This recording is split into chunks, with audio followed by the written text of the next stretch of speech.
Welcome to NT-UGC NET paper two education channel.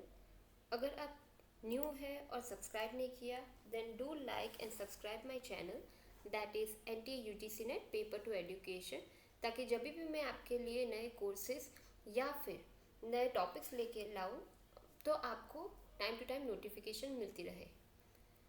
अब तक हमने पढ़ा है यूनिट सेकेंड का A एंड B डिवीजन। आज हम पढ़ने वाले हैं यूनिट 2 का C section, which is the topic concept of economics of education.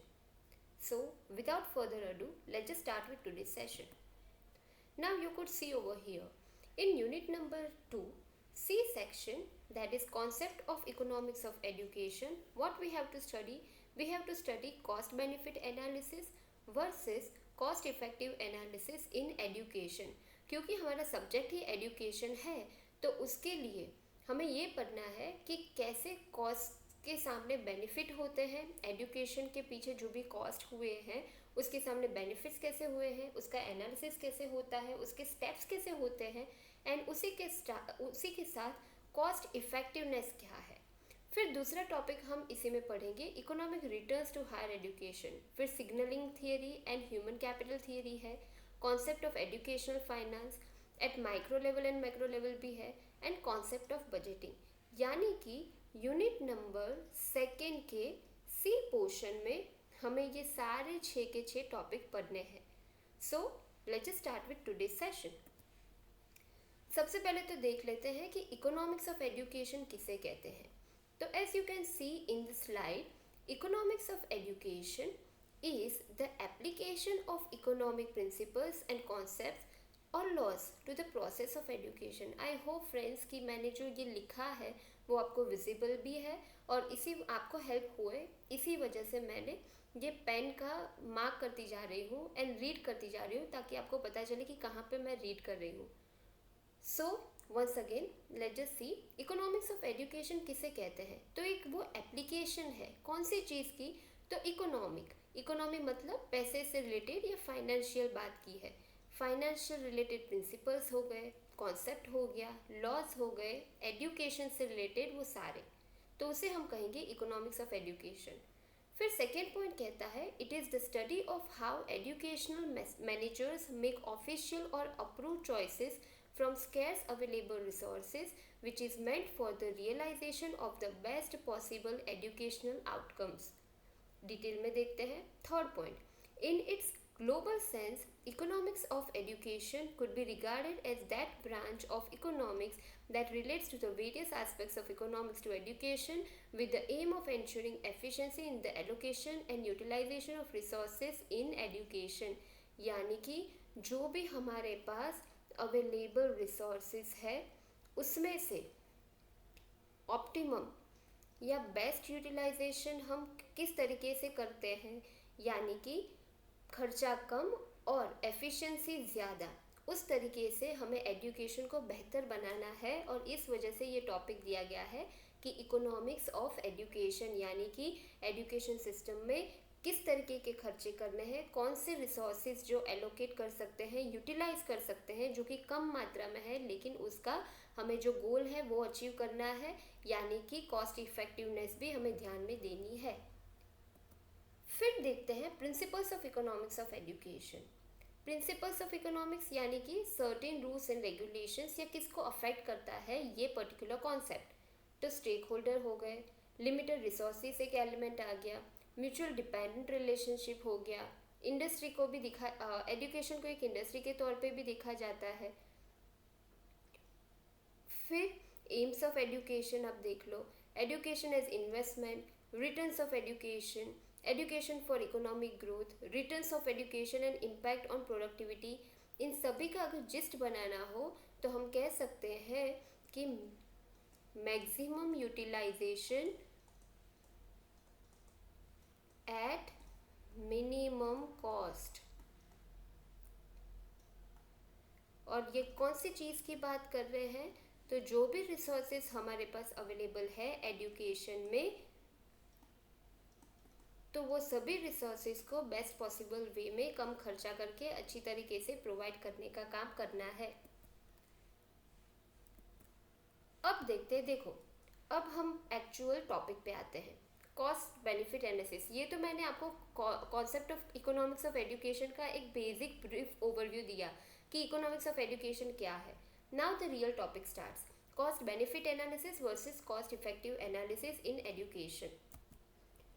तो कॉस्ट बेनिफिट किसे कहते हैं? लेट्स जस्ट सी.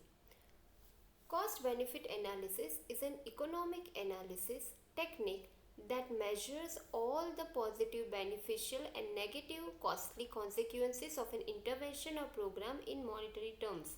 यानी कि सिंपल लैंग्वेज में कहे तो क्या चीज़ पॉजिटिव है और उसके सामने क्या नेगेटिव है वो हमें देखनी है. पॉजिटिव क्या हो गया तो हमारा बेनिफिट्स, कौन से बेनिफिट्स हमें हुए हैं खर्चा करने के बाद, और नेगेटिव कौन से खर्चे हैं या कॉस्ट है या उसको हम बोलते हैं एक्सपेंडिचर या एक्सपेंसेस कि जो हम रोक सकते हैं, वो उसका एनालिसिस करना है.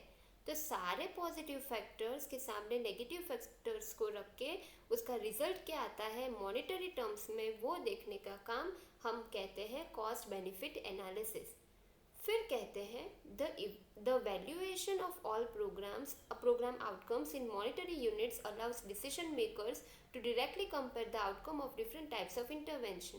कहने का मतलब है कि आउटकम पॉजिटिव आया है या नेगेटिव आया है, वो एक डिसीजन मेकर को ईजी होता है जब ये कॉस्ट बेनिफिट एनालिसिस यानी CBA करते हैं, यानी कि एक एनालिसिस करते हैं कि कॉस्ट के सामने कितना बेनिफिट हुआ. हिस्ट्री देख लेते हैं कि ये कॉन्सेप्ट कैसे एग्जिस्टेंस में आया. Dates back to the work of Alfred Marshall, one of the founder of neoclassical economics. He brought the idea of demand and supply. He also brought and thought about the marginal utility and cost of production. So particularly this concept was basically used in economic subject, and then after slowly and steadily it was widely used by other people too. Practical application was initiated in the USA Corps of Engineers after Federal Navigation Act 1936 flood control, यानी कोई flood control से related कोई act निकला होगा USA में, United states में. कोई engineers थे पूरे ग्रुप के, उन्होंने इसके ऊपर काम करना शुरू किया था और उस तरीके से प्रैक्टिकल एप्लीकेशन वो सच में इम्प्लीमेंट हो सका था. And then after in several fields it started happening. फिर देखते हैं concept of cost benefit analysis. The cost benefit is a tool. Just 1 minute. देखो, कहते हैं cost benefit is a tool which modern financial analyst adopt before undertaking any financial operation और commercial activity. यानी कि कोई भी कमर्शियल या finance related activity करने से पहले कोई भी फाइनेंशियल एनालिस्ट हो या फिर डिसीजन मेकर हो, वो इसी कॉन्सेप्ट को ध्यान में लेता है एक टूल के तौर पे. The ultimate aim of business organization is to make profit. Main aim goal क्या है कि प्रॉफिट कमाना है, बेनिफिट कमाना है खर्चा करने के बाद. Therefore, any system in the organization must produce more benefits as compared to its cost or for the organization and survive and prosper. यानी कि बेनिफिट्स हमेशा ज़्यादा होने चाहिए कॉस्ट के हिसाब से. सपोज एक एग्जांपल लेते हैं. चलो, सपोज आप कोई कोर्स कर रहे हो 1 साल का और उसकी फीस है साल की 1 लाख रुपए, ठीक है. और उसके सामने ये आपका हो गया कॉस्ट. उसके सामने जब आप 1 साल ख़त्म करते हो और आपको हाथ में जॉब मिल जाती है जो कि आपको कमा के देती है 2 लाख पर मंथ. आप कोई IT इंडस्ट्री में हो या खुद का बिजनेस है, जो वो कोर्स को आप वो नॉलेज को अप्लाई करके अपना खुद का बिजनेस खोल रहे हो, तो पर मंथ 2 लाख कमा रहे हो. तो बेनिफिट बढ़ गया कॉस्ट से. यानी कि हमेशा बेनिफिट अगर ज़्यादा है कॉस्ट से तो ये cost benefit analysis successful prove हो जाता है. तो एक टूल के तौर पे हम यूज़ करते हैं ये पर्टिकुलर कॉन्सेप्ट को. ठीक है, I hope you have understood what I am trying to say. फिर ये हम एजुकेशन पढ़ रहे हैं, तो कॉस्ट बेनिफिट एनालिसिस में सबसे पहले तो कॉस्ट क्या है. तो in economics in general sense the concept of cost comes into play in the production of goods and services. क्योंकि अभी हमने देखो पढ़ा कि इकोनॉमिक्स में से ये पर्टिकुलर कॉन्सेप्ट आया है. तो इकोनॉमिक्स में कॉस्ट मतलब कि कोई भी चीज़ गुड्स या सर्विसेज बनाते हैं तो उसके पीछे का खर्चा हम पहले तो देखते थे. टाइप्स ऑफ एजुकेशनल कॉस्ट, क्योंकि एजुकेशन रिलेटेड कॉस्ट की बात कर रहे हैं तो इसमें भी हमें टाइप्स है जो आपको कॉन्सेप्ट क्लैरिटी के लिए मैंने दिए हैं. माइट बी पॉसिबल कि कॉन्सेप्ट क्लियर होगा आपको तो आपको अच्छे से एग्जाम में आंसर्स करेक्ट क्या है वो पता चल जाएगी चूज करने में। तो टाइप्स ऑफ एजुकेशनल कॉस्ट में नंबर 1 है इंडिविजुअल और प्राइवेट कॉस्ट, नंबर 2 है इंस्टीट्यूशनल पब्लिक और सोशल कॉस्ट, फिर डायरेक्ट कॉस्ट आता है और इनडायरेक्ट कॉस्ट आता है। इंडिविजुअल और प्राइवेट कॉस्ट यानी कि कोई इंसान पर्टिकुलर पर्सनल गोल होते हैं या फिर पर्सनल कोई बेनिफिट लेने के लिए प्राइवेट कॉस्ट या इंडिविजुअल कॉस्ट खुद के पर्टिकुलर गोल के साथ वो खर्चा करता है ताकि उसी का बेनिफिट हो सके। इंस्टीट्यूशनल या पब्लिक किसके लिए है? वो जनरल पब्लिक, जैसे कि गवर्नमेंट ने रोड बनाने के पीछे खर्चा कर दिया, स्कूल कॉलेज यूनिवर्सिटी बना दी, पब्लिक गार्डन बना दिया, तो all those are institutional public और सोशल कॉस्ट। डायरेक्ट कॉस्ट और indirect and indirect cost. Direct cost क्या है कि जो भी आपने चीज़ बनाई है उसके पीछे डायरेक्टली आपको उतना खर्चा आप कह सकते हो कि ये हुआ है। एक एग्जांपल दूँ आपको। डायरेक्ट कॉस्ट यानी कि सपोज मुझे एक टेक्सटाइल मिल बनानी है, टेक्सटाइल मिल, तो उसके लिए लैंड चाहिए, ज़मीन के बिना तो वो मिल बन नहीं पाएगी। So land, what I can say, the amount, the cost that actually I have incurred for purchasing that land, for buying that land is a direct cost। पता चला? इनडायरेक्ट कॉस्ट क्या है? तो इनडायरेक्ट वे में वो खर्चा हो रहा है मेरा।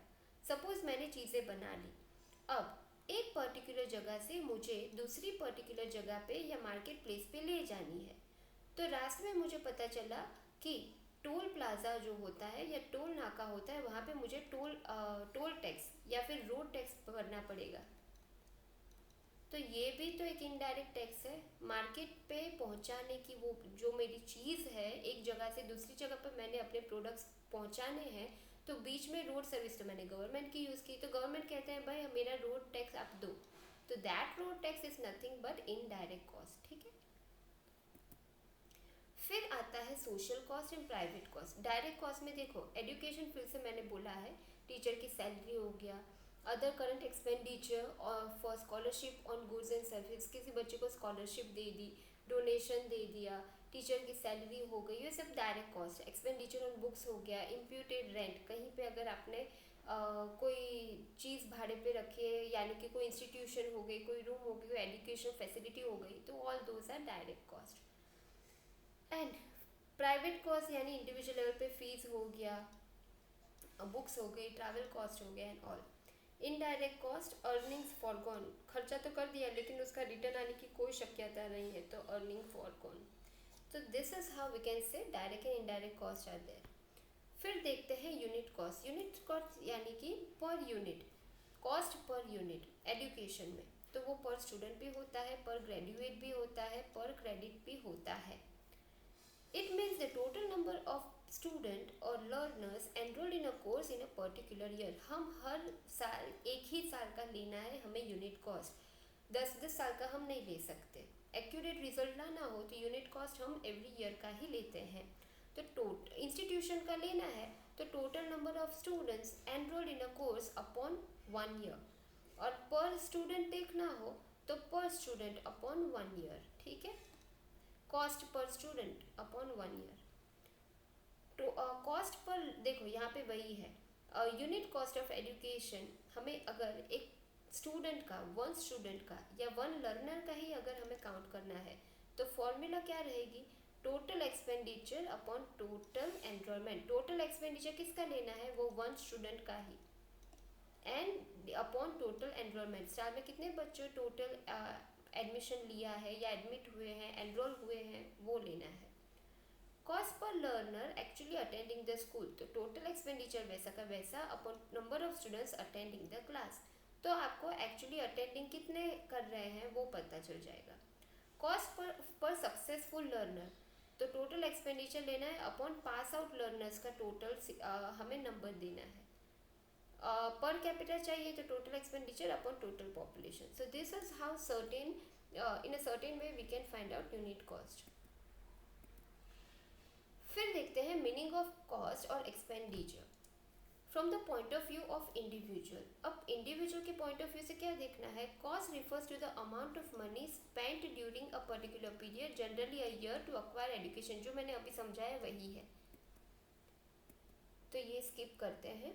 फिर pattern of educational cost, that is primary level, secondary, higher secondary, region wise भी आप कॉस्ट बेनिफिट ला सकते हो, टोटल कॉस्ट, यूनिट कॉस्ट भी कैलकुलेट कर सकते हो।